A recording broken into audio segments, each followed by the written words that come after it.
হৰিণী নয়না মাগুৰ বৰণীয়া চেহেৰা যেন সৰগৰ পৰি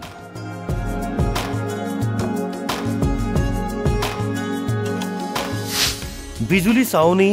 মুকুতা মণিখৰা হাঁহিৰে হৰিলে দেশবাসীৰ মন পিছে কোন তুমি মনালিসা মনালিসা মানে ভাইৰেল গাৰ্ল মনালিসাৰ কথা কৈছো নীলা চকু আৰু সুন্দৰতাৰ বাবে মহাকুম্ভ মেলাত আকৰ্ষণৰ কেন্দ্ৰবিন্দু হৈ পৰে মনালিসা ভাইৰেল হৈ পৰিছিল সামাজিক মাধ্যমত আৰু নিজৰ সৌন্দৰ্যৰ বাবেই বিপদত পৰি অৱশেষত মহাকুম্ভ এৰি পলাবলগীয়া হৈছে সুন্দৰী মনালিসা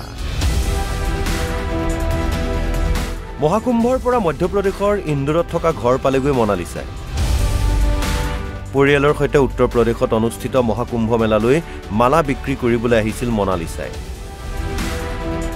কিন্তু সামাজিক মাধ্যমত ভাইৰেল হোৱাৰ পিছতেই মনালিসাৰ ওচৰত ভিৰ কৰি থাকে অগণন লোক মাস্ক কোলা চশমা পিন্ধিও যেন ৰক্ষা নোপোৱা হ'ল মনালিসাই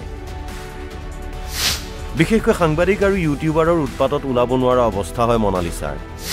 নিজৰ সুৰক্ষাক লৈহে চিন্তিত হৈ পৰে মনালিসা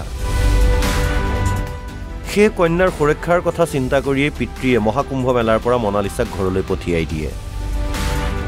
মহাকুম্ভৰ পৰা অন্তৰ্ধান হলেও দেশবাসীৰ চকুত ভাহি থাকিব মনালিসাৰ হাঁহি কাৰণ ভাইৰেল হোৱাৰ পিছতেই 3 লাখলৈ বৃদ্ধি পালে মনালিসাৰ ইনষ্টাগ্ৰামৰ ফলোৱাৰ হয়তো ভৱিষ্যতে মালা বিক্ৰীৰ পৰিৱৰ্তে সোশ্যাল ইনফ্লুৱেঞ্চাৰ হিচাপে ধৰা দিব দেশবাসীৰ চকুত news desk report Assam live 24